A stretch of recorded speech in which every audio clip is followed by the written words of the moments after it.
కొంతమంది పేర్లు వింటూ ఉంటే మనకి చాలా ఆసక్తిగా ఉంటుంది. వాళ్ళతో ఏదో విధంగా ఒక సహవాసం కానీ లేకపోతే వాళ్ళతో ఒక సంబంధం కానీ ఉంటే బాగుంటుంది అనిపిస్తుంది. వాళ్ళు నేను కొన్ని పేర్లు చెప్తాను, చూడండి వాళ్ళ పేర్లు మీకు ఎట్లా అనిపిస్తుంది. సచిన్ టెండూల్కర్ అని ఉన్నామంటే కొంతమంది కుర్రోడికి ఆయనతో కలిసి క్రికెట్ ఆడుకుంటే బాగుంటుంది అని ఉంటుంది. ఐశ్వర్య రాయ్ అని అంటే ఆమెతో కలిసి ఒక కప్పు టీ తాగితే బాగుంటుంది అని ఉంటుంది, ఎందుకంటే చాలా అందగత్తి కాదు. ఓకే, ఏఆర్ రెహమాన్ అన్నాను ఇలాంటి ఆయనతో కలిపి ఒక బీట్ వేస్తే బాగుంటుంది, ఒక బిట్ వేస్తే బాగుంటుంది అని ఉంటుంది, ఎందుకంటే ఒక ప్రముఖ మ్యూజిక్ డైరెక్టర్.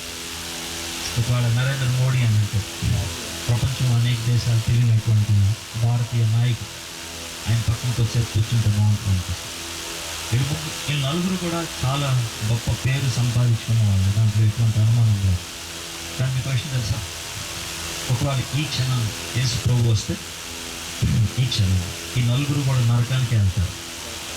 బాగా తలాంతులు ఉన్నదంటే, బాగా తెలివితేటలు ఉన్నదంటే, బాగా శక్తివంతమైనటువంటి వాళ్ళు, కానీ వాళ్ళ యొక్క జీవితం నరకంలోకి వెళ్తుంది. అంటే వాళ్ళని ఏదో పిచ్చిపచ్చి మాట్లాడాలని నేను మాట్లాడుతుంటాను, కానీ నేను ఈ మాటలు చెప్పడంలో నా ఉద్దేశం ఏంటి తెలుసా, తలాంతులు, అభిరుచులు, ఆశయాలు, శక్తివంతమైనటువంటి జీవితం ఉండటం మంచిదే. కానీ అవన్నీ ఉండి జీవితం ఎటెళ్తుందో తెలియకపోతే కనుక అది చాలా దరిద్రంగా ఉంటుంది, చాలా అమానుషంగా ఉంటుంది. అయితే ఈ లోకంలో ప్రస్తుతం ఎక్కువ మంది దేని వెంట పడుతూ ఉంటారంటే, స్టేజ్ మీద కనబడాలి, ప్రజలు చప్పట్లు కొట్టాలి, నాకు గొప్ప శక్తి ఉందని గ్రహించాలి ప్రజలు. అంటే ఒక మాటలో చెప్పాలంటే తలాంతులకి, వరాలకి చాలా ఎక్కువ విలువ ఇచ్చేటువంటి దినాలు ఇవి. అవి చెడ్డవి అని నేను వరాలు, తలాంతులు మంచివి. మనం ఈ లోకంలో పుట్టినప్పుడు ప్రతి ఒక్కళ్ళు కూడా పుట్టుకతో కొన్ని తలాంతులు ఉంటాయి. తలాంతులు అని అంటే అది ఏమైనా అవ్వచ్చు, పాటలు పాడటం అవ్వచ్చు, లేకపోతే ఎక్కువగా మాటలు మాట్లాడటం అవ్వచ్చు, స్నేహం చేయటం అవ్వచ్చు, వంట వండటం అవ్వచ్చు, లేకపోతే పుస్తకాలు రాయటం అవ్వచ్చు, ఏదైనా ఇవి పుట్టుకతో వస్తాయి తలాంతు అని. ఎప్పుడైతే మనం యేసు ప్రభువుని సొంత రక్షకుడిగా అంగీకరించినప్పుడు దేవుడు మనకి వరాలు ఇస్తాడు. వరాలు వాక్యం బోధించడం, లేకపోతే స్వస్థతను అనుగ్రహించడం, ప్రవచించటం, భాషల్లో మాట్లాడటం, ఇలాగ ఒక్కొక్కరికి కొన్ని వరాలు దేవుడు అనుగ్రహిస్తూ ఉంటాడు. తలాంతులు, వరాలు మనం సంపాదించుకుంటే మనకు వచ్చేవి. వరము అని అంటే తెలుగులో వరము అంటారు, ఇంగ్లీష్లో బాగా అర్థం అవుతుంది, గిఫ్ట్ అంటారు. గిఫ్ట్ అంటే ఉచితంగా వచ్చింది మనకి, దానికి మనం పెద్దగా మనం రాకులాడింది ఏమీ లేదు, దేవుడు ఇస్తే వచ్చింది. అయితే దాని వెంట పడుతూ ఉంటారు. అయితే అలాంటి తలాంతులు, అభిరుచులు, లేకపోతే అలాంటి శక్తివంతమైనటువంటి జీవితం ఉండటం మంచిదే. అయితే అసలు ఉండాల్సింది ఏంటి, అది ఉండి మిగిలినవంటే కనుక బాగానే ఉంటుంది. ఒకవేళ అది లేకపోతే ఎలా ఉంటుంది? ఐశ్వర్య రాయ్కి సొగసు ఉంది కదా, కానీ ఆమెకి లేనిదంటే చెప్పంటారు నేను, సిగ్గు లేదంటే. సొగసు ఉండి సిగ్గు లేకపోతే అది సమాధి చేస్తుంది. సొగసు ఉండి సిగ్గు లేకపోతే సమాధి చేస్తారు. చాలా శక్తివంతమైనటువంటి జీవితం జీవిస్తూ ఉంటారు కొంతమంది, కానీ వాళ్ళకి శీలం ఉంది, క్యారెక్టర్ ఉండదు. శక్తి ఉండి శీలం లేకపోతే కనుక తప్పుడు దోవ పట్టిస్తుంది. తలాంతులు ఉంటాయి ఏఆర్ రెహమాన్ లాంటి వాళ్ళకి, కానీ వాళ్ళకి తల ఉండదు. తలాంతులు ఉంటాయి, వాళ్ళకి తల ఉండదు. అలా అయితే కనుక నాశనం చేస్తుంది. సామర్థ్యం ఉంటుంది, కానీ సంసిద్ధత ఉండదు. చేయగలరా అంటే చేయగలరు, కానీ ముందుకి వెళ్ళరాదు, అక్కడే కూర్చొని ఉంటుంది. సామర్థ్యత ఉంటుంది, సంసిద్ధత ఉండదు. సామర్థ్యత ఉండి సంసిద్ధత లేకపోతే కనుక అది నిరుపయోగం అవుతుంది, యూజ్లెస్ అవుతుంది. అయితే ఈరోజు ఇప్పుడు సాయంత్రం నేను ఇప్పుడు ఒక విధంగా పరిచయ పలుకుల్లాగా మాట్లాడతాను. ఈవినింగ్ దీనికి ముగింపు ఇస్తాను. ఒకే క్యారెక్టర్ని మీకు చెప్దాం అనుకుంటున్నాను, ఒకే వ్యక్తి జీవితాన్ని మీకు పరిచయం చేయాలి అనుకుంటున్నాను. ఇప్పుడు దాకా మీరు తప్పిపోయిన కుమారుడు కథ విన్నారు. ఇది మనకి చిరపరిచయమైనటువంటి సన్నివేశం. కొన్ని వందల సార్లు అనేక కోణాల్లో వినుంటారు. ఓకే. అయితే నేను ఇప్పుడు చెప్పేటువంటి క్యారెక్టర్ మీరు వినలేదా? వినే ఉండుంటారు. కానీ పరిపూర్ణంగా ఆ క్యారెక్టర్ని ఒక స్టోరీ లాగా మీరు చాలా తక్కువ సార్లు విని ఉంటారు. ఆ వ్యక్తి క్యారెక్టర్ని మీ ముందు పెట్టాలి అని అనుకుంటున్నారు. ఈ వ్యక్తి చాలా గొప్పడు. ఎందుకంటే కారణ జన్ముడు అని చెప్పాలి.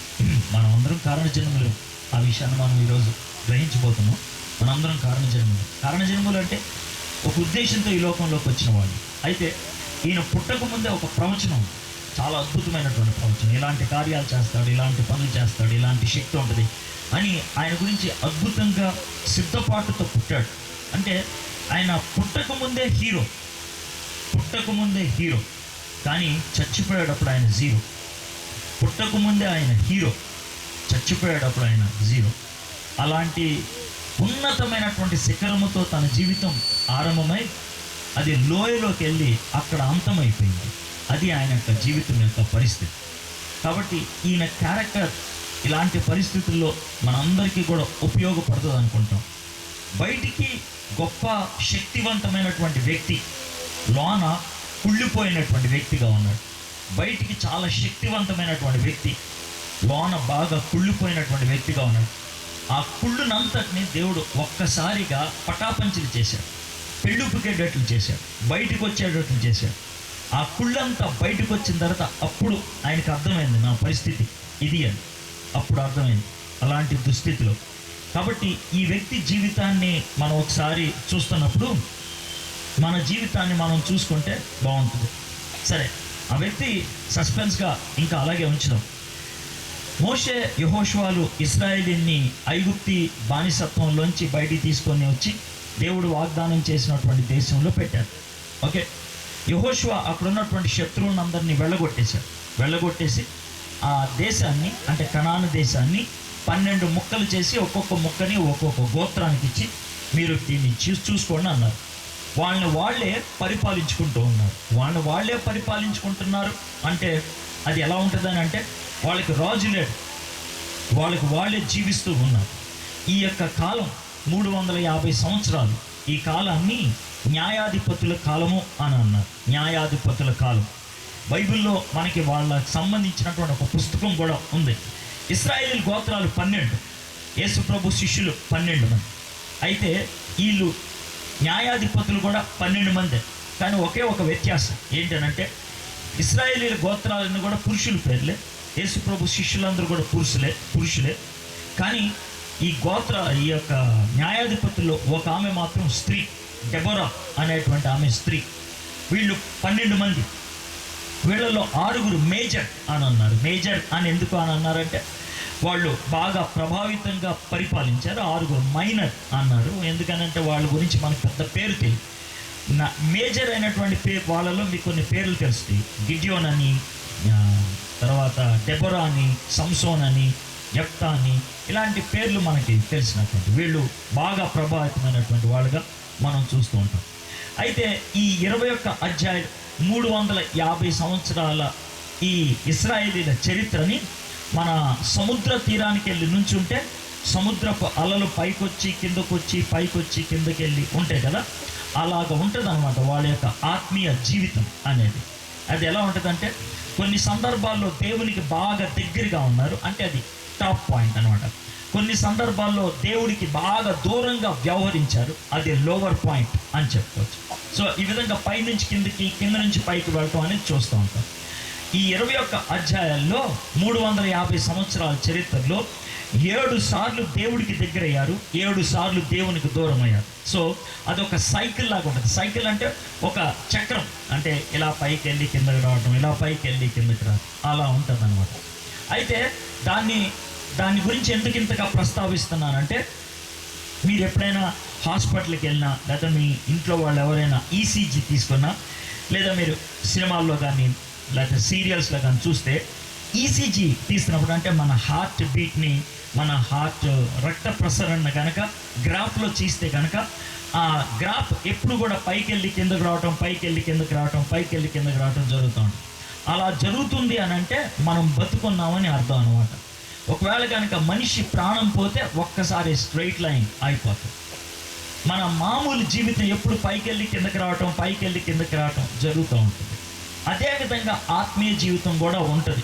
ఆత్మీయంగా నువ్వు మెలకువగా ఉంటే, ఆత్మీయంగా సజీవంగా ఉంటే, దేవునితో చక్కటి సంబంధం కలిగి ఉంటే కనుక ఒడిదుడుకులు అని ఉంటుంది. పైకి కిందకి పైకి కిందకి రావటం అనేది ఉంటుంది. అదేంటంటే దేవుడితో చక్కగా ఉంటే స్ట్రైట్ లైన్ ఉండాలి కదా, ఉండదు.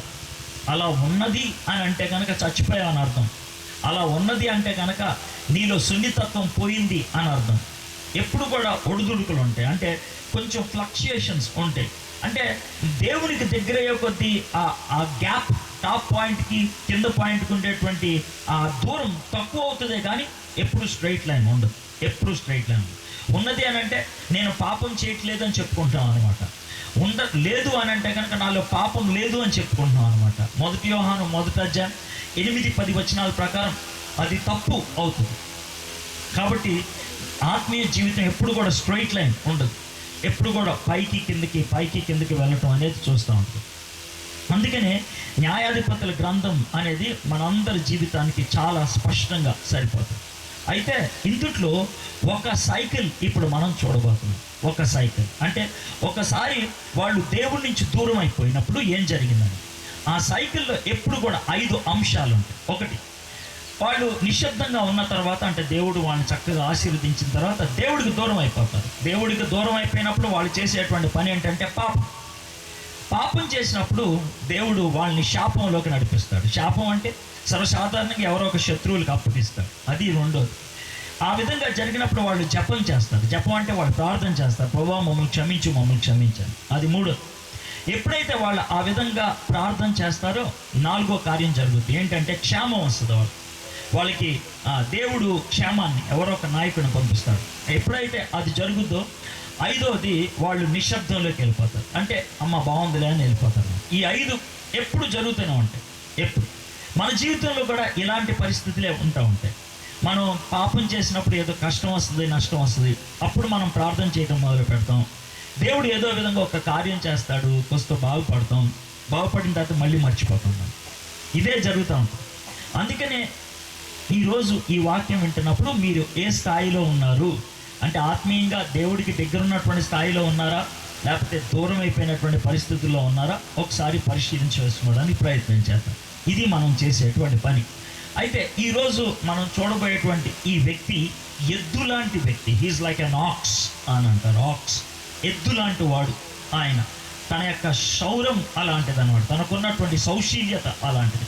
తనకున్నటువంటి శరీరకు ఉన్నటువంటి ఆ బలం అలాంటిది అనమాట.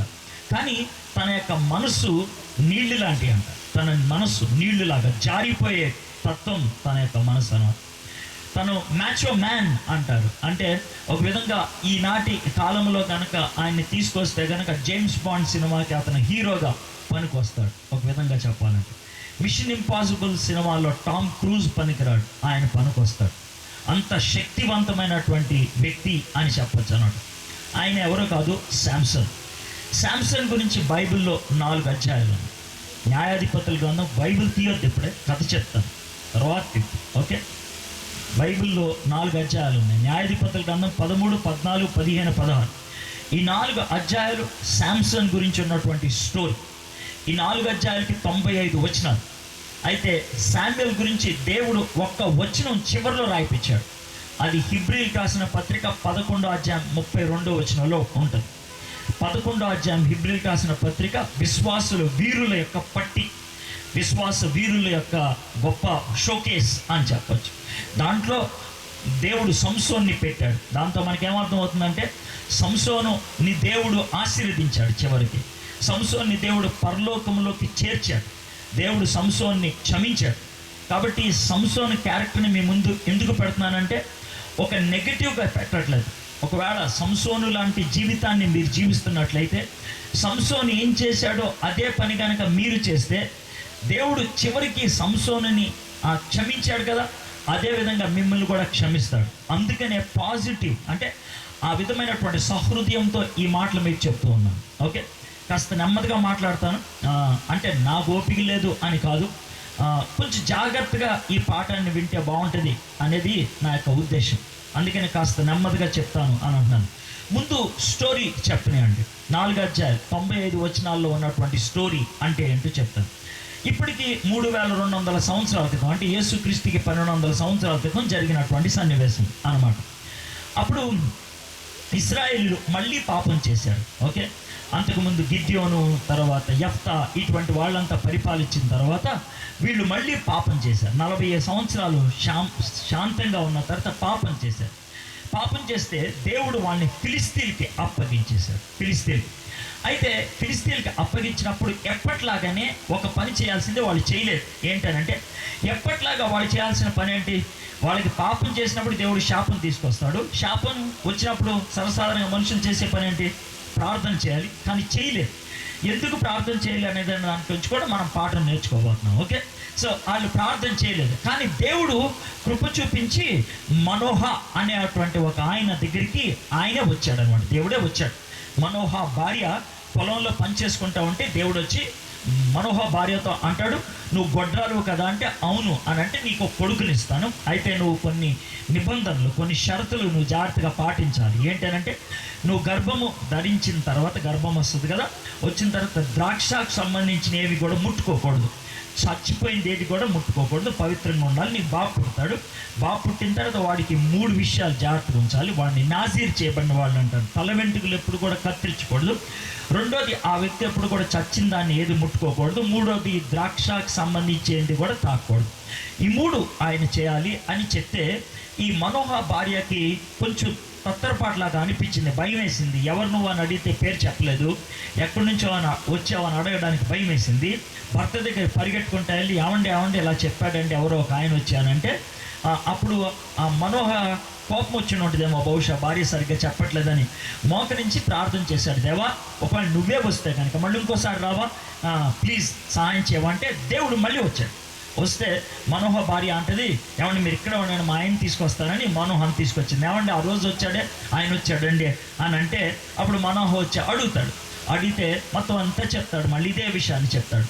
చెప్పిన తర్వాత ఆయన అంటాడు, నేను మీకు ఏమన్నా కృతజ్ఞతకి ఏమన్నా భోజనం సిద్ధం చేస్తాను, నాకు పెట్టేదేంటి అని అంటాడు. మీ పేరేంటి అని అడుగుతాడు ఆయన. నా పేరు నీకెందుకు, నా పేరు వినగలిగేటువంటి శక్తి ఉందా నీకు అని కొంచెం అలా అంటాడు. పాప నీకు భయం వేస్తుంది. అప్పుడు ఆయన అంటాడు, సరే దేవునికి బలి అర్పించు అని అంటాడు. జాగ్రత్తగా అండి, దేవునికి బలి అర్పించు అని అంటే ఆయన బలి అర్పిస్తాడు.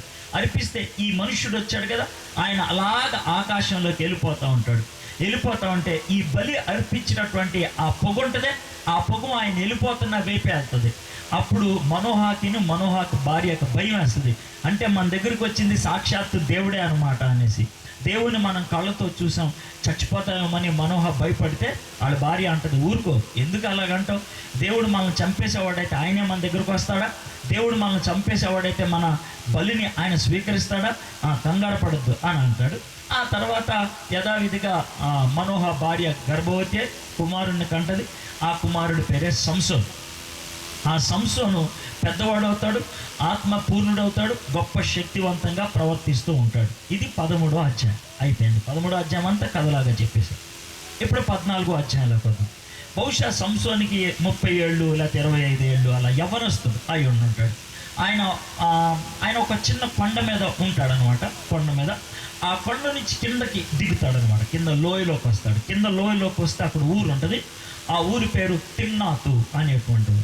ఆ ఊరిలోకి వస్తే ఒక అమ్మాయి కనబడుతుంది. ఆ అమ్మాయిని చూస్తే ఆ అమ్మాయి నచ్చింది. ఈయనకి నచ్చి ఆయన ఇంటికి వచ్చి వాళ్ళ మమ్మీ డాడీతో చెప్తాడు, నేను తిమ్నాత్ అనే ఊరు వెళ్ళాను, అక్కడ ఒక అమ్మాయి నాకు నచ్చింది అని అంటే వాళ్ళ అమ్మా నాన్నలు అంటారు, అరే వాళ్ళు ఫిలిస్తీన్లు కదా, సున్నతి లేని వాళ్ళు, ఆ అమ్మాయి నీకు ఎందుకురా, మన అమ్మాయిలు ఎవరు నన్ను చూసుకోరంటే నాకు వద్దు, నాకు అమ్మాయే కావాలి అని అంటాడు. సరే బాబు ఇంత గొడవ పెడుతున్నాడు కదా అని భార్యాభర్తలు ఇద్దరు కొడుకుని తీసుకొని వెళ్తారు. వెళ్ళేటప్పుడు దారిలో ఒక చింతపుల్లి అడ్డు వస్తుంది. చింతపుల్లి అడ్డు వస్తే మేకపిల్లని చీల్చేసినట్లు లేదా మేకపిల్లల్ని చంపేసినట్లు ఆయన చింతపుల్లిని చంపేసి పక్కన పడేసి వెళ్తాడు. పెళ్లి చూపులు అయిపోతాయి, ఓకే అయిపోతుంది, సంతోషంగా వెనక్కి వచ్చేస్తూ ఉంటాడు. ఈలోగా ఈ మృత కళేబరం ఉంటుంది కదా, ఈ సింహం పడేసింది, దానికి రిబ్స్ ఉంటాయి కదా ఇక్కడ, దానికి తేను ఒకటి పడుతుంది అనమాట. అది చూస్తాడు. చూసి మనోడు ఆ తేను తీసుకొని కొంచెం తాగి వాళ్ళ అమ్మా నాన్నలకు ఇస్తారు. వాళ్ళిద్దరు కూడా తాగేస్తారు. ఇంటికి వెళ్ళిపోతారు. ఇంటికి వెళ్ళిపోయిన తర్వాత తన భార్యను కలుసుకోవడానికి పార్టీ కోసం వెళ్తాడు. 30 మంది యవనస్తుని పిలిచి పార్టీ పిలుస్తాడు. ఆయన ఒక చిక్కుముడి వేస్తాడనమాట. చిక్కుముడి వేసి ఈ సింహం గురించి, తేనె గురించి చెప్తాడు. 7 రోజుల్లో జవాబు చెప్పకపోతే కనుక నాకు 30 జతల బట్టలు ఇవ్వాలంటారు. ఆ ఫిలిస్తీన్లంతా తిమ్నాత్ అమ్మాయి దగ్గరికి వెళ్ళి, నువ్వు మా అమ్మాయి కదా, వాడేంటి సుత్తిగాడు వచ్చి మన మీద ప్రశ్న ఏంటి, మనం జవాబు చెప్పలేకపోతే నేను ఏమన్నా సరే వాడి దగ్గర జవాబు తెలుసుకో అంటే, ఆ అమ్మాయి ఏడ్చి గందరగోళం చేసి అది చేసి ఇది చేసి 7వ దినాన్న జవాబు తెలిసేసుకుంటుంది. ఆ జవాబు ఇలా చెప్పేస్తే వీళ్ళు మాకు తెలుసులే అని జవాబు చెప్పేస్తారు. జవాబు చెప్పేస్తే సంసోను ఓడిపోతాడు. ఓడిపోయిన దాన్ని బట్టి 30 జతల బట్టలు ఇవ్వాలి. మనోడికి బట్టలు ఎక్కడి నుంచి వస్తాయి? అందుకే అక్కడ కుర్రోళ్ళు 30 మంది కనబడితే వాళ్ళని చితగొట్టేసి వాళ్ళ బట్టలు తీసుకొచ్చి వీళ్ళకి ఇచ్చేస్తాడు. అయితే తన భార్య మోసం చేసింది అనేటువంటి కోపంతో వెళ్ళిపోతాడనమాట. ఇది 14వ అధ్యాయం. బస్ కొన్ని రోజులు అయిపోద్ది.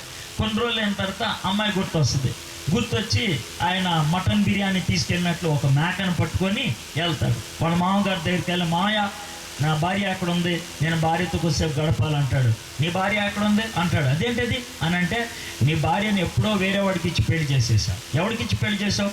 నీకు పెళ్ళి అయినప్పుడు తోడు పెళ్ళి కొడుకున్నాడే ఆడికి ఇచ్చి చేసేసా అని అంటే, అది ఘోరం కదా. కోపం వస్తుంది అనమాట.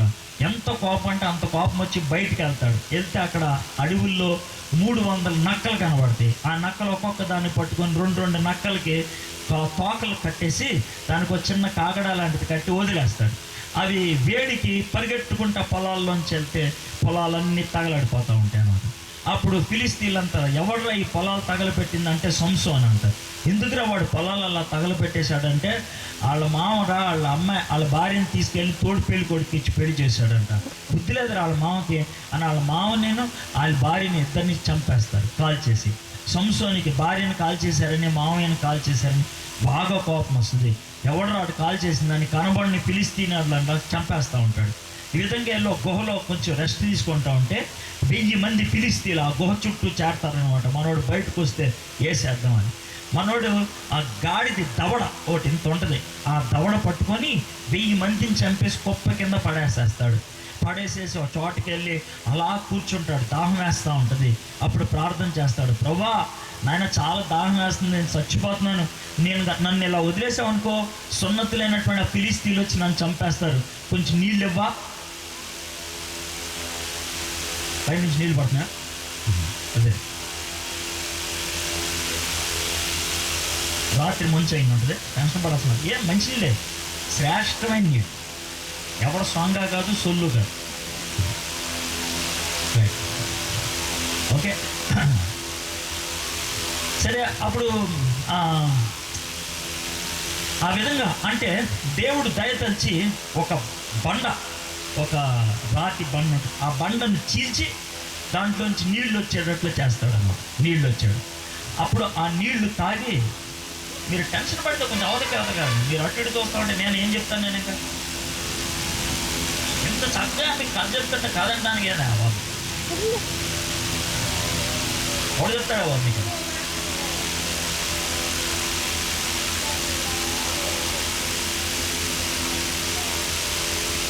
ఆ బండలోంచి ఆయన నీళ్లు ఇస్తాడు. సంసోను ఆ నీళ్లు తాగుతాడు.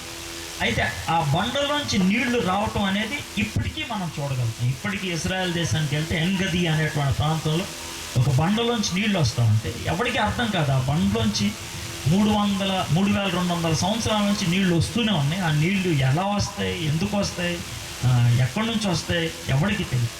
కొంచెం నీళ్ళు అలా వస్తూ ఉంటాయి. నీళ్ళు అంటే ట్యాప్లో వచ్చినట్లు కాదు, నెమ్మదిగా వస్తూ ఉంటాయి నీళ్ళు. ఆ నీళ్లు చాలా శ్రేష్టంగా ఉంటే తాగొచ్చు అన్నమాట.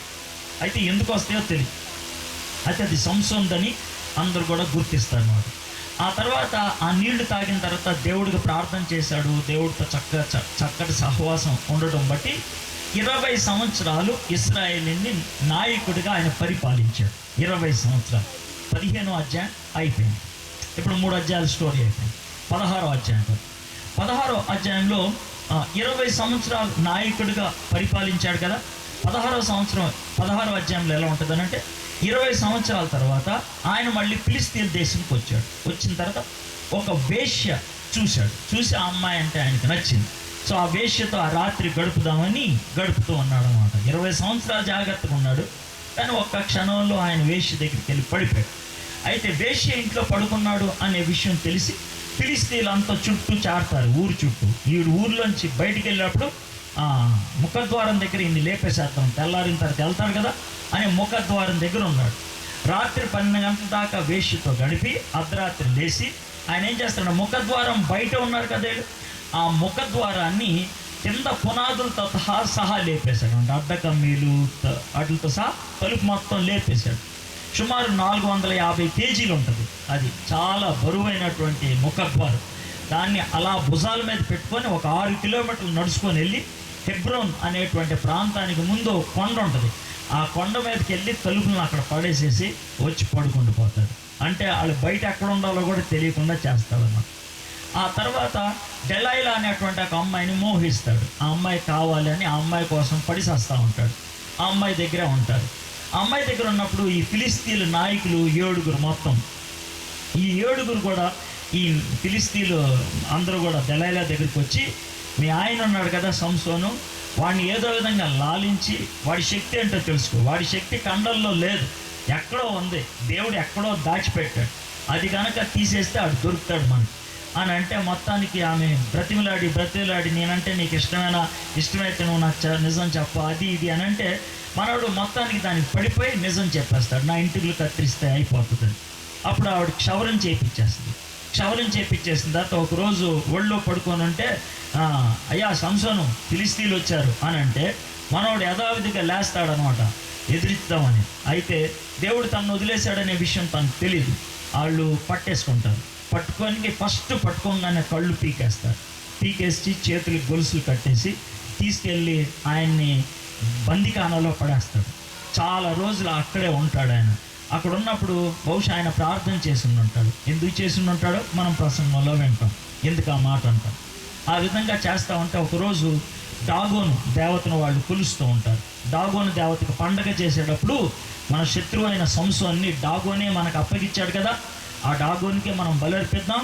ఆ డాగోను ముందే మనం వాడి చేతకు వచ్చేపు ఎంజాయ్ చేద్దామని వాడిని తీసుకొస్తారు. డాగోను దేవతకి ఎప్పుడైనా ఆలయం కడితే కనుక 2 స్తంభాల మీద కడతారు. ఒక్కో స్తంభం 12 అడుగులు ఉంటుంది. ఆ 2 స్తంభాల మీద మొత్తం బిల్డింగ్ అంతా కూడా ఆధారపడి ఉంటుంది అనమాట. సంసోన్ని ఆ స్తంభాల దగ్గర నిలబెట్టారు. అప్పుడు సంసోను ప్రార్థన చేస్తాడు, ప్రభువా నాకు కాస్త శక్తినివ్వా, ఒక్కసారిగా వీళ్ళు నా కళ్ళోడు పీకేశారు కదా, వీళ్ళందరికీ నేను ఒక్కసారి బుద్ధి చెప్పాలని. అప్పుడు ఎవడైతే అతను తీసుకొచ్చాడు, అరే నాకు ఈ 2 స్తంభాలకి నా 2 చేతులు అందేటట్లు చేయవా అని అంటాడు. 7 అడుగుల దూరం ఉంటుంది మధ్యలో. ఆజానుబాహుడు కదా సంసోను. అప్పుడు ఆ సంసోను మధ్యలో నిలబడి ఆ 2 స్తంభాలని బలవంతంగా ఇలా తోసేస్తాడు. స్తంభాల మీద బిల్డింగ్ ఆనుకొని ఉంటుంది కదా, బిల్డింగ్ మొత్తం కుప్పకూలిపోతుంది. బిల్డింగ్ కుప్పకూలిపోయినప్పుడు ఆ రోజు 3000 మంది నాయకులు ఫిలిష్తీయులు చచ్చిపోయారు. ఇది 16వ అధ్యాయం. ఇది 4 అధ్యాయాల సంసోను స్టోరీ.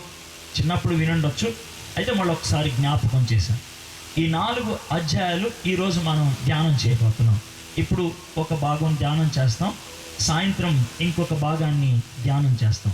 అయితే సాయంకాలం కూడా మళ్ళీ ఒక్కసారి కొంచెం ఇంట్రొడక్షన్ ఇస్తాను, ఎందుకంటే సాయంకాలం కొంతమంది కొత్త వాళ్ళు వస్తారు కాబట్టి మీకు డబల్ ఉంటుంది, మీరు బాగా అర్థం చేసుకోవడానికి వీలవుతుంది. ఓకే, సంసోను అంటే సన్ షైన్ అని అర్థం. సన్ అంటే సూర్యుడు, షైన్ అంటే వెలుగు, సూర్యరశ్మి, సూర్యుని వెలుగు.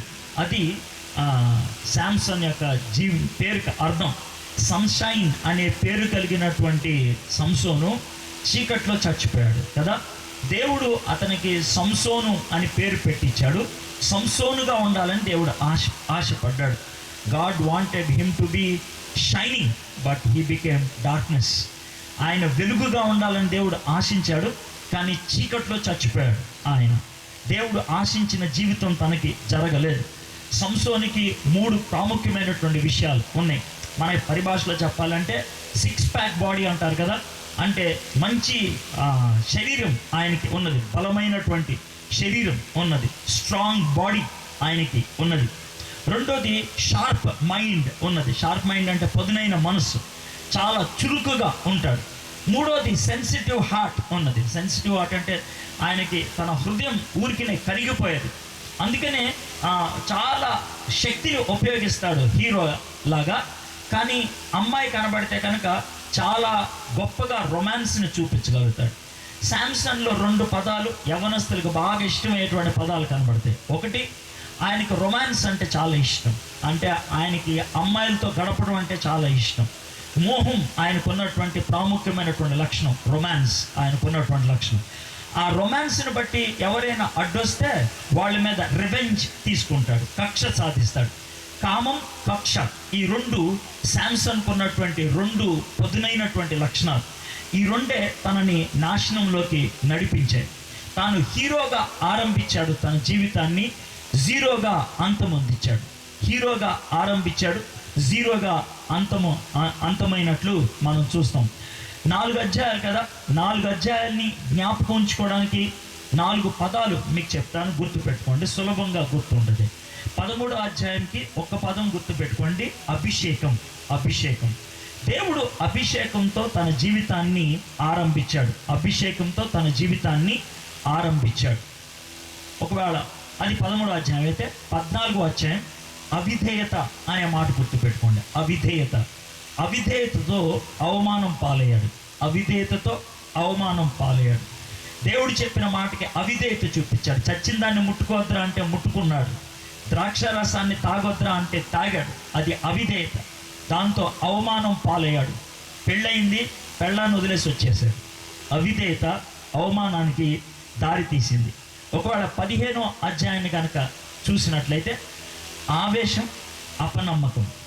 ఆవేశం అపనమ్మకానికి దారితీసింది. ఆవేశం అపనమ్మకానికి దారితీసింది. ఓకే, ఇది 15వ అధ్యాయానికి మనం ఇచ్చేటువంటి టైటిల్. 16వ అధ్యాయానికి అంధకారంతో అంతమైంది. అంధకారంతో అంతమైంది. అన్నీ కూడా ఆల్తో వచ్చినాయి కదా, సులభంగా గుర్తుంటుంది కదా.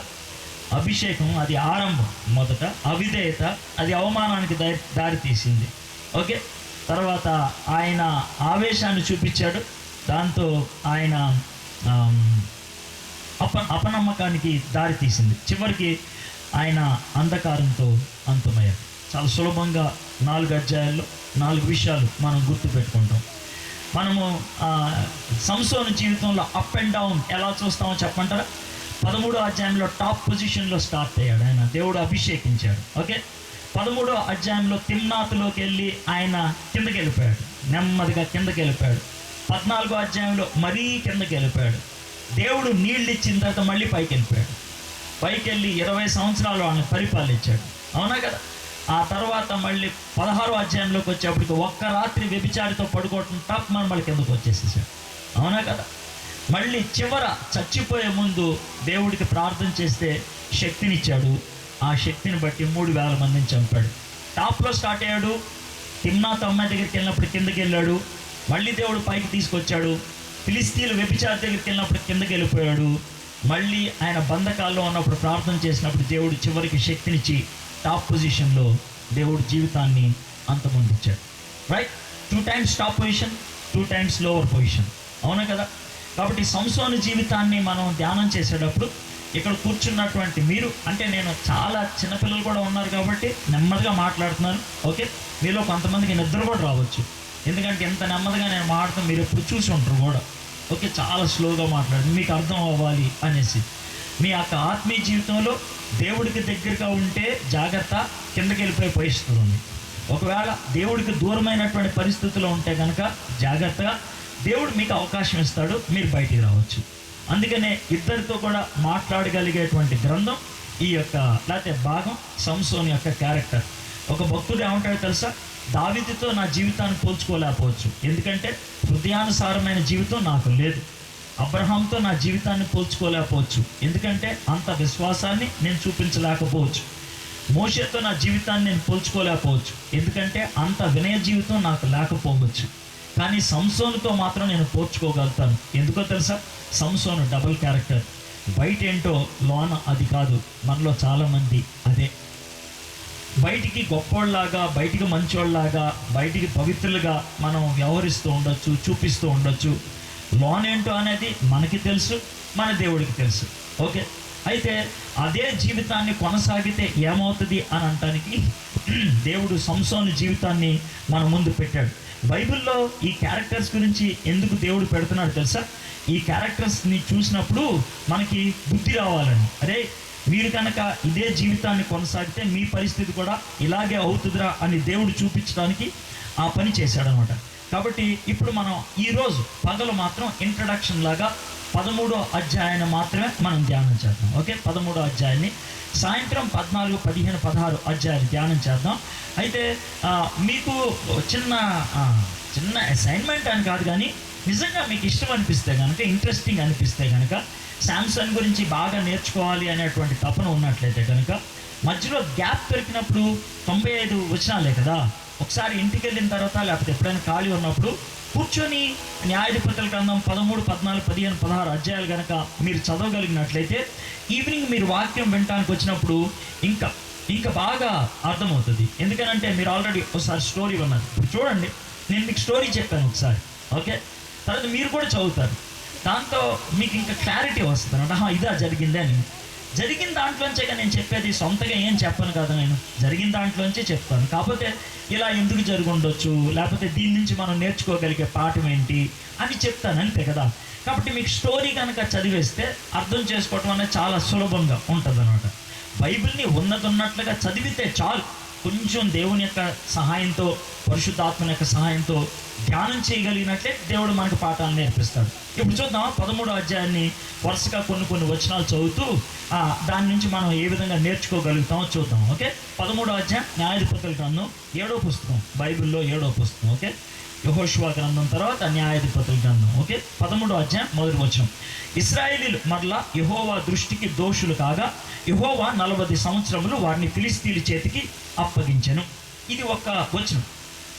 ఈ వచనం నుంచి మనం ఒక పాఠాన్ని నేర్చుకోవచ్చు. ఒకటేంటి, 2 పాఠాలు నేర్చుకోవచ్చు. ఏంటి, వాళ్ళు ఫిలిష్తీయుల చేతికి అప్పగించబడ్డారు ఎందుకంటే మరలా పాపం చేశారు. మరలా అనే మాటని మనం జ్ఞాపకం ఉంచుకుంటే పాపం అనేది మన జీవితంలో మరలా వస్తుంది. గుర్తుపెట్టుకోండి, మనం ఒకే రకమైన పాపాన్ని ఎక్కువ చేస్తూ ఉంటాం, కొత్త పాపాలు చెయ్యం. అర్థమైందా?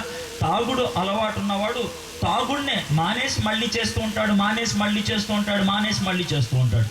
సినిమాలు చూసేవాడు కూడా అంతే, మరలా అదే పాపాలు చేస్తూ ఉంటాడు. దాన్నే మన వీక్నెస్ అంటాం.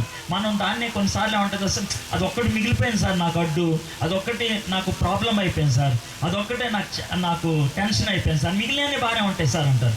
ఏదో ఒకటే ఉంటుంది, వీక్ లింక్ అనేది ఒకటే ఉంటుంది. గొలుసుకి 10 కొక్యాలు ఉండొచ్చు, అందులో ఒకటి తెగిపోయినా గొలుసు తెగిపోయినట్లే కదా. మన జీవితం కూడా అలాంటిదే, 10 ఉండొచ్చు, దాంట్లో బాగానే ఉండొచ్చు.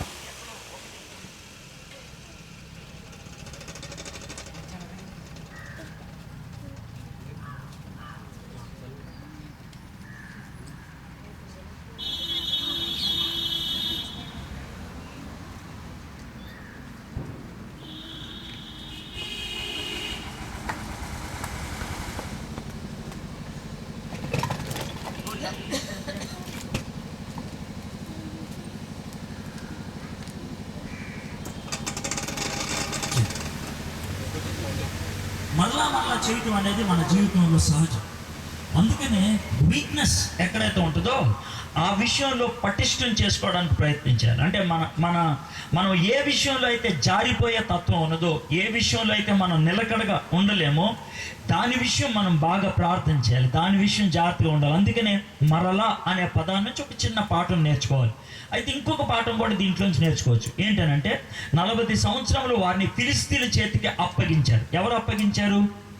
యెహోవా దేవుడే అప్పగించాడు. అంటే మీరు ఇక్కడ ఒక పాఠం నేర్చుకోవాలి. ఎందుకనంటే ఇప్పుడు హిందువులు కానీ ముస్లింలు కానీ దేవుణ్ణి కొలిసేటప్పుడు వాళ్ళకి ఎప్పుడు కూడా భయం ఉంటుంది. భయం ఎందుకని భయం ఉంటుంది అంటే, దేవుణ్ణి కొలవకపోతే మనకి కష్టాన్ని కలిగిస్తాడేమో, దేవుణ్ణి కొలవకపోతే శాపం వస్తుందేమో, దేవునికి మొక్కుబడి చేసుకున్నప్పుడు ఆ మొక్కుబడి తీర్చకపోతే కనుక జబ్బులు వస్తాయేమో, సమస్యలు వస్తాయేమో, భయంతో దేవుణ్ణి కొలుస్తారు. ముస్లింలు కూడా అంతే, భయంతో దేవుణ్ణి కొలుస్తారు, ఎందుకంటే ఆయనకి కోపం వస్తుందేమో అని.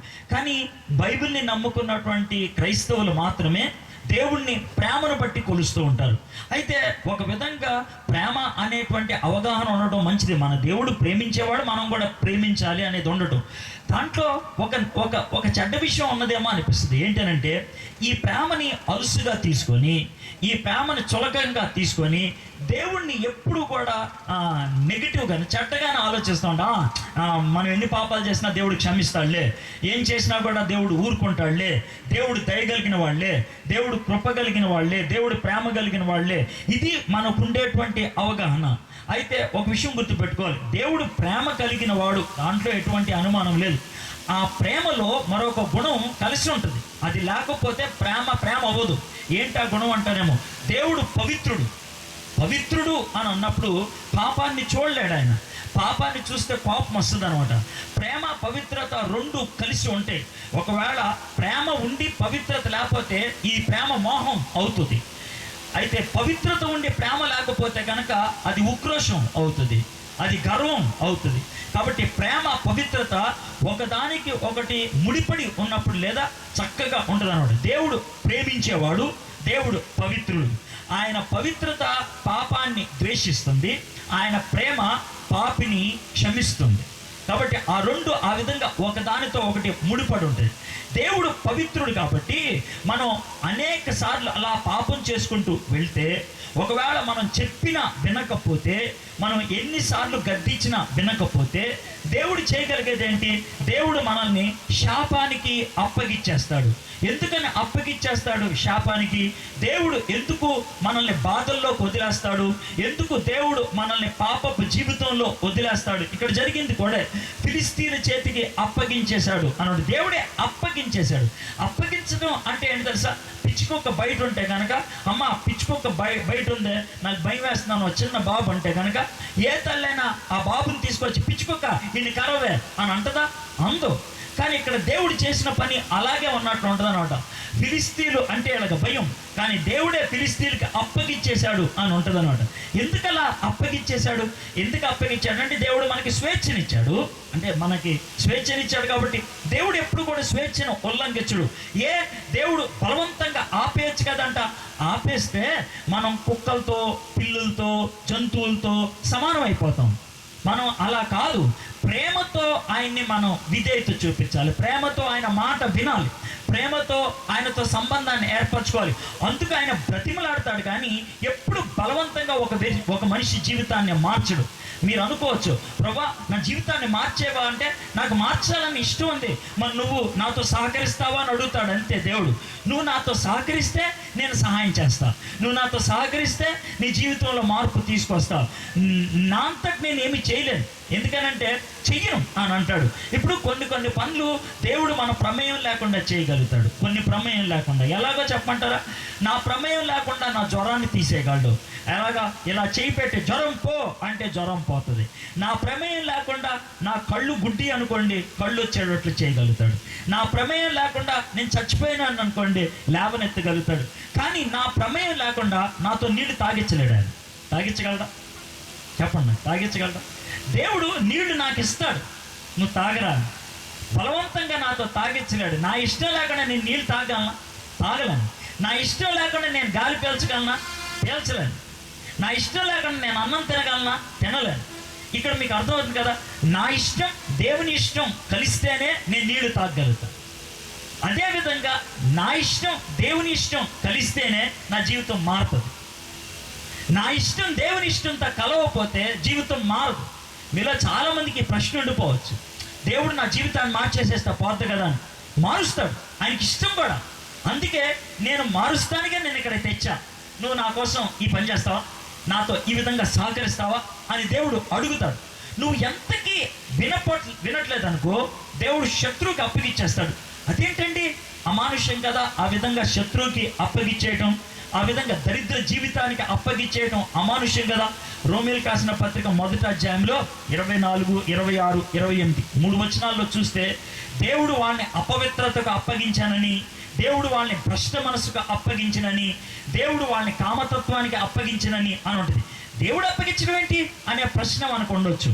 ఎందుకనంటే దేవుడు మనకి స్వేచ్ఛనిచ్చాడు కాబట్టి, ప్రభా నేను కామంతో పనులు చేస్తాను, దేవా నేను బుద్ధి లేకుండా పనులు చేస్తాను, దేవా నాకు ఇష్టం వచ్చినటువంటి పనులు చేస్తాను అని అంటే, దేవుడు వద్దు వద్దు వద్దు అని బతిమలాడతాడు. ఏమన్నా సరే నేను చేస్తానంటే వదిలిపడేస్తాడు, సరే చేసుకో అంటాడు. ఎందుకు? 2 కారణాలతో. ఒకటి, ఆయన ఆపితే కనుక మనకిచ్చిన స్వేచ్ఛను ఉల్లంఘించినట్లే. స్వేచ్ఛను తీసేసినట్లే. ఈ మొదటి కారణం. రెండోది ఏంటంటే, ఆ విధంగా నువ్వు చెడు జీవితంలోకి వెళ్ళినప్పుడు, కష్టాలు పాలైనప్పుడు కళ్ళు తెరుచుకొని అప్పుడైనా వెనక్కి వస్తావని, అప్పుడైనా కళ్ళు తెరుచుకోను అంతే. ఆ ఉద్దేశంతోనే కానీ దేవుడు నిన్ను వదులుకోవాలని ఎప్పుడు కూడా ఎప్పుడు ఆశపడు. ఎంత చెప్పినా ఇక వినకపోతే, అన్ని ప్రయత్నాలు విఫలమైతే అప్పుడు దేవుడు చేతులు ఎత్తేస్తాడు. ఈరోజు ఇప్పుడు కానీ సాయంత్రం కానీ ఈ వాక్యం బోధించేటప్పుడు నా మనసులో ఉన్నటువంటి తలంపు ఒక్కటే ఏంటనంటే, ఈ వాక్యం వినేటువంటి మీలో కొంతమంది ఇదే చివరి అవకాశంగా వినేవాళ్ళు అని నా ఉద్దేశం. ఇదే చివరి అవకాశం. మళ్ళీ ఇలాంటి అవకాశం మీకు రాకపోవచ్చు. అంటే నేను చచ్చిపోతానంటే మీరు బతికే ఉండొచ్చు, కానీ మీకు ఇలాగ మాట వినటానికి మనసు ఉండకపోవచ్చు. ఇలాగా ఈరోజు మీరు హృదయంలో కలిగేటువంటి ఆ స్పందన మళ్ళీ ఇంకెప్పుడు కలగకపోవచ్చు. ఎందుకు అనే దాన్ని మనం వాక్యంలో ఇంకా చూద్దాం. అయితే అందుకనే కొంచెం జాగ్రత్తగా ఈ వాక్యాన్ని వింటే బాగుంటుంది అనమాట. వాళ్ళు పాపం చేసుకుంటూ వెళ్ళారు. అయితే నేను చెప్పాను కదా, ఎప్పుడు పాపం చేసినా దేవుడు వాళ్ళని శాపంలో పంపించాడు. ఎప్పుడు శాపంలోకి వెళ్ళినా వాళ్ళు ప్రార్థన చేశారు. కావాలంటే మీరు న్యాయాధిపతుల గ్రంథం 6వ అధ్యాయం చూడండి. ఒక్కసారి 3 పేజీలు వెనక్కి తిప్పితే న్యాయాధిపతుల గ్రంథం 6వ అధ్యాయం వస్తుంది. 6వ అధ్యాయంలో 6వ వచనం చూడండి. వాళ్ళు మిక్కిలి హీన దశకి వెళ్ళినప్పుడు వాళ్ళు దేవునికి ప్రార్థన చేయగా, దేవునికి మొర్ర పెట్టగా అని ఉంటుంది. ఉందా మొర్ర పెట్టగా. కాబట్టి ఒక ఎగ్జాంపుల్ చెప్పాను. అంటే వాళ్ళు దీన స్థితికి వెళ్ళినప్పుడు, లేకపోతే కష్టమైనటువంటి పరిస్థితికి వెళ్ళినప్పుడు వాళ్ళు ఆ విధంగా ప్రార్థన చేశారు. న్యాయాధిపతుల గ్రంథం 6వ అధ్యాయంలో 1వ వచనం చూడండి. వాళ్ళు మరలా పాపం చేసినప్పుడు దేవుడు వాళ్ళని మిద్యానీలకు అప్పగించాను అన్నది. ఉందా లేదా? మిద్యానీలు. అక్కడేమో మిద్యానీలకు అప్పగించాడు. అప్పుడు 6వ వచనంలో హీన తీసుకెళ్ళినప్పుడు ప్రార్థన చేశాడు. 13వ అధ్యాయంలోకి వచ్చేటప్పుడు ఇక్కడ ఫిలిష్తీయులకి అప్పగించాడు. అప్పగిస్తే 13వ అధ్యాయంలో ఎక్కడ కూడా వాళ్ళు ప్రార్థన చేసినట్లు లేదు. అదేనా? మనోహ ప్రార్థన చేశాడు. ఎందుకు ప్రార్థన చేశాడు? నువ్వు ఎందుకు వచ్చావో, నువ్వు చెప్పినటువంటి ఆ కళ ఏంటి, ఆ దర్శనం ఏంటో చెప్పు ప్రభు అని అడగడానికి ప్రార్థన చేశాడు. కానీ మేము పాపం చేసాం, మేము దయనీయమైనటువంటి పరిస్థితిలో ఉన్నాం అని ఎక్కడ ఆయన విజ్ఞాపన చేసినట్లు లేదు. అయితే ఇక్కడ ఒక పాఠం నేర్చుకోవాలి. మనం కొన్ని సందర్భాల్లో ప్రార్థన కూడా చెయ్యం. ప్రార్థన చేసుకుంటున్నారు అంటే చేసుకుంటున్నాం, అన్నం తినే ముందు ప్రార్థన చేస్తున్నాం, నిద్రపోయే ముందు ప్రార్థన చేస్తున్నాం, పొద్దున్నే లేచినప్పుడు ఒకసారి ప్రభా దేవుని సాయం చేయ ప్రభా అని ప్రార్థన చేస్తున్నాం అని అంటామే. కానీ నిజంగా మన జీవితం గురించి ఒకసారి దేవుని దగ్గరికి వెళ్ళి ప్రార్థన చేసుకోవటం అనేది 100% మనలో చాలా మందికి ఉండదు. అంటే మనం ఫ్రాంక్గా ఆడుకుందామే కొద్దిసేపు అంటే మామూలు డ్రామా ఆడకుండా మనం చాలా ఫ్రాంక్గా ఆడుకుందాం. మనలో ఎక్కువ మంది అలా ప్రార్థన చేయరు. ఇంకో విధంగా చెప్పాలంటే యథార్థంగా అసలు ఎందుకు ప్రార్థన చేయాలి అనే ప్రశ్న కూడా మీకు వస్తుంది. ప్రార్థన చేయబుద్ధి ఎట్లేదు సార్, ప్రార్థన ఏం చేయమంటారు సార్, ప్రార్థన ఎలా చేయమంటారు సార్. ఇది మీరు చాలా ఫ్రాంక్గా మాట్లాడాలంటే మీలో చాలా మందికి ఉండేటువంటి తలం, ఎట్లా ప్రార్థన చేయాలి సార్, మీరు చేయండి సార్ ప్రార్థన మీరు చేయండి సార్. ఇది నాలాంటి వాడు ఎవడన్నా కనబడితే మీరు అడిగేది. అయితే అలాగా ప్రార్థన కూడా మీకు ఎందుకు చేయబుద్ధి కావట్లేదు అని అంటే, ఒక విధంగా చెప్పాలంటే ఆత్మీయ స్థితిలో మీ యొక్క గ్రాఫ్ స్ట్రైట్ లైన్కి వచ్చేసింది అనమాట. అంటే ఏంటి? మీ గుండె కొట్టుకోవటం ఆగిపోయింది అనమాట. అంటే మీరు పాపపు స్థితిలో చచ్చిపోయారనమాట. సున్నితత్వం అనేది కోల్పోయిందనమాట. అంటే మీరు ఇక స్పర్శ ఇలా కొడితే స్పందన అనేది కూడా లేదనమాట. అందుకనే ప్రార్థన అంటే ఎందుకు చేయాలి సార్, ప్రార్థన ఎవరికి చేయాలి, ఎవరిని ప్రార్థన చేయాలి, ఏ విషయంలో ప్రార్థన చేయాలి? ఓ పని చేయండి, మా అమ్మ కడుపు నొప్పి ఉంది కొంచెం ప్రార్థన చేయండి, మా అక్కకి పెళ్ళి అవ్వట్లేదు సార్ ప్రార్థన చేయండి, మా చిన్నకి 4 సంవత్సరాలు అయిన సార్ పిల్లలు పుట్టలేదు సార్ ప్రార్థన చేయండి. ఇది అడుగుతారు. అంటే మనకున్నటువంటి అవసరతలు, మా అమ్మ కడుపు నొప్పి, మా పెద్దక్క పెళ్ళి అయింది పిల్లలు పుట్టలేదు, మా చిన్నక్క పెళ్ళి కాలేదు, ఇవన్నీ అవసరతలు. మా తమ్ముడికి ఉద్యోగంగా రాలేదు సార్, ఇది అవసరతల గురించి కాదు నేను అడుగుతుంది. మీకున్నటువంటి భౌతికమైనటువంటి అవసరతలు కాదు, మీ జీవితంలో ఉన్నటువంటి ప్రాథమికమైనటువంటి లోటు మీకు కనబడుతుందా? నాకు ఇది లేదు అనేటువంటి తత్వం కనబడుతుందా? కనబడదు. అది సహజంగా రాదు, తెలుసా? ఎందుకనంటే ఆ విధమైనటువంటి చచ్చిన స్థితిలోకి మనం వెళ్ళిపోయాం. అలాంటి దిగజారిన పరిస్థితిలోకి వెళ్ళాం. అందుకనే వీళ్ళు కనీసం నోరు తెరిసే ప్రార్థన చేయలేదు. కానీ దేవుడు మంచివాడు, తెలుసా? దేవుడు ఎందుకు మంచివాడు అని అంటే, అలాంటి పరిస్థితుల్లో కూడా ఆయనే చొరవ తీసుకున్నాడు. 2వ వచనం చూడండి. ఆ కాలమున దాను వంశస్థుడు జోరియా పట్టణస్థుడైన మనోహ అను ఒకడుండెను. అతని భార్య గొడ్రాలే కానుపు లేక ఉండెను. యెహోవా దూత ఆ స్త్రీకి ప్రత్యక్షమై, దేవుడే ప్రత్యక్షం అయ్యాడు, దేవుడే చొరవ తీసుకున్నాడు, దేవుడే వాళ్ళ దగ్గరకు వచ్చి మాట్లాడాడు. వాళ్ళు అడిగితే మాట్లాడటం కాదు,